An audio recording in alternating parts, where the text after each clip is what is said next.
कभी सोचा है कि क्या चीज आपको आप बनाती है? आप किससे बने हैं? जवाब आसान है, सेल्स यानी कोशिकाएं जिंदगी की बुनियादी इकाइयां होती हैं। जैसे ईंटों से घर बनता है, वैसे ही सेल्स हर जिंदा चीज की बिल्डिंग ब्लॉक्स होती हैं। पेड़ पौधे, जानवर, यहां तक कि आप और मैं भी। सेल्स बहुत छोटी माइक्रोस्कोपिक स्ट्रक्चर्स होती हैं जो जिंदगी के लिए जरूरी सारे काम करती हैं। ये न्यूट्रिएंट्स लेती हैं, उन न्यूट्रिएंट्स को एनर्जी में बदलती हैं, वेस्ट निकालती हैं और भी बहुत कुछ। इन्हें ऐसे छोटे छोटे कारखाने समझो जो आपके शरीर को चलाने के लिए लगातार काम करते रहते हैं। ये हर चीज के लिए जिम्मेदार होते हैं, आपके बढ़ने से लेकर आपके सोचने, चलने और महसूस करने तक। सेल्स के बिना जिंदगी जैसी हम जानते हैं वैसी नहीं होगी। कमाल की बात है ना? अब जूम इन करते हैं और सेल के स्ट्रक्चर को करीब से देखते हैं। एक छोटा पानी वाला गुब्बारा इमेजिन करो। सेल लगभग वैसा ही दिखता है। इसकी एक पतली आउटर लेयर होती है जिसे सेल मेम्ब्रेन कहते हैं, जो गुब्बारे की स्किन की तरह सब कुछ एक साथ रखती है। सेल के अंदर हमें एक जेली जैसा सब्सटेंस मिलता है जिसे साइटोप्लाज्म कहते हैं। साइटोप्लाज्म को सेल का बस्टलिंग सिटी सेंटर समझो, जहां सारा इंपॉर्टेंट काम होता है। और इस बस्टलिंग सिटी के अंदर तैरता हुआ होता है सेल का कंट्रोल सेंटर, न्यूक्लियस। सेल के हर पार्ट का एक स्पेसिफिक जॉब होता है, जैसे एक फैक्ट्री के अलग अलग डिपार्टमेंट्स का। और एक अच्छी टीम की तरह ये सभी पार्ट्स मिलकर सेल और आखिरकार हमारे शरीर को सही तरीके से काम करने में मदद करते हैं। चलिए बॉस से शुरू करते हैं। न्यूक्लियस सेल का ब्रेन होता है, जिसमें सारी जेनेटिक इंफॉर्मेशन या डीएनए होता है जो आपको यूनिक बनाता है।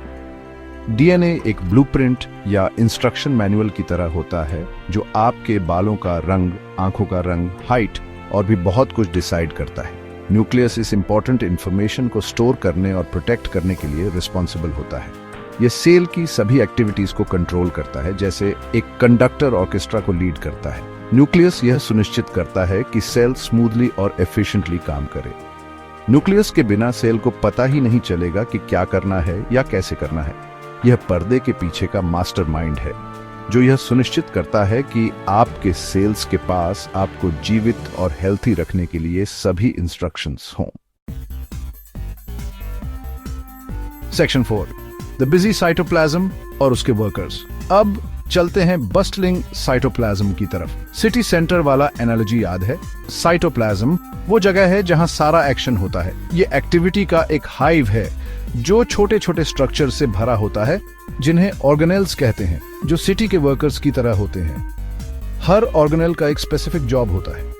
कुछ ऑर्गेनेल्स जैसे माइटोकॉन्ड्रिया सेल के लिए एनर्जी प्रोड्यूस करने के लिए रिस्पॉन्सिबल होते हैं। इन्हें पावर हाउसेस समझो। दूसरे जैसे राइबोसोम्स छोटे छोटे फैक्ट्रीज की तरह होते हैं जो प्रोटीन्स बनाते हैं, जो हमारे शरीर के बिल्डिंग ब्लॉक्स होते हैं।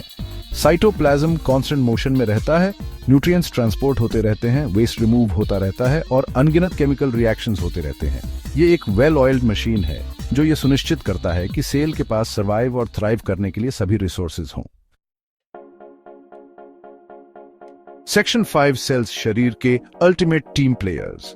आखिर में सेल्स सिर्फ माइक्रोस्कोपिक स्ट्रक्चर्स नहीं है, ये जिंदगी की फंडामेंटल यूनिट्स हैं जो हमें जिंदा और फंक्शनिंग रखने के लिए टायरलेसली काम करती हैं।